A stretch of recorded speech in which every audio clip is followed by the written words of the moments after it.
ముఖ్యంగా ఈరోజు తెలియజేసే విషయం ఏంటంటే విభూతి ధారణ గురించి చెప్తున్నాను. విభూతి ధారణ ఎలా చేయాలి, ఎక్కడ చేస్తే ఎలాంటి ఫలితం లభిస్తుందనేది తెలియజేస్తున్నాను. చాలా మంది విభూతి ధారణ చేసినప్పుడు ఈ 3 వేళ్లతో చేస్తుంటారు. ఎప్పుడు కూడా ఇలా 3 వేళ్లతో చేయకూడదు. కారణం ఏంటంటే ఈ చూపుడు వేలిని ఎక్కడ కూడా మనం ఉపయోగించకూడదు. విభూతి ధారణలో ఎలా చేయాలి? దీన్ని హరిణి ముద్ర అంటారు. ఈ హరిణి ముద్ర ప్రకారం కూడా ఏం చేయాలి? ఈ ముద్రలోని చూడండి లేడీలా కనిపిస్తుంది కదా.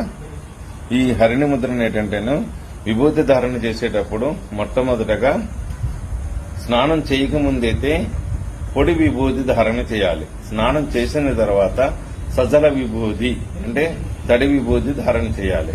అది ఎలా చేయాలంటే మన విభూతి తీసుకొని అరచేతిలో వేసుకొని కాస్త వాటర్ ఏదైనా రోజు వాటర్ వేసుకొని దాన్ని విభూతి మంత్రధారణతో చేసుకొని ధరిపిన తర్వాత ఈ 2 వేళ్లకి ఇలా రాసుకొని ఈ బొట్టన వేలుకి ఇలా రాసుకొని మన కుడి చేయి వైపు నుంచి ఇలా నుదురు వైపు నుంచి ఇలా తీసుకొచ్చి ఇలా మధ్యలో నుంచి మళ్ళీ ఇలా తీసుకురావాలి.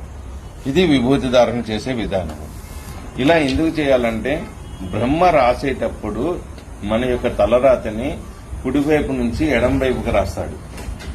సో అలాంటప్పుడు బ్రహ్మ రాసిన రాతని మార్చగలిగే శక్తి ఏంటంటే పరమేశ్వరుడికి ఉన్నది కాబట్టి ఆయన ఎడం వైపు నుంచి కుడివైపుకి అంటే మోక్ష మార్గానికి తీసుకెళ్లే శక్తి పరమేశ్వరుడికి ఉంది. ఎవరైతే పరమేశ్వరుని నిరంతరం ఆరాధన చేస్తారో ఆచరిస్తారో వాళ్ళ యొక్క జీవనము ముక్తి కలుగుతుంది అనేది విభూతి ధారణ ద్వారా తెలుస్తుంది.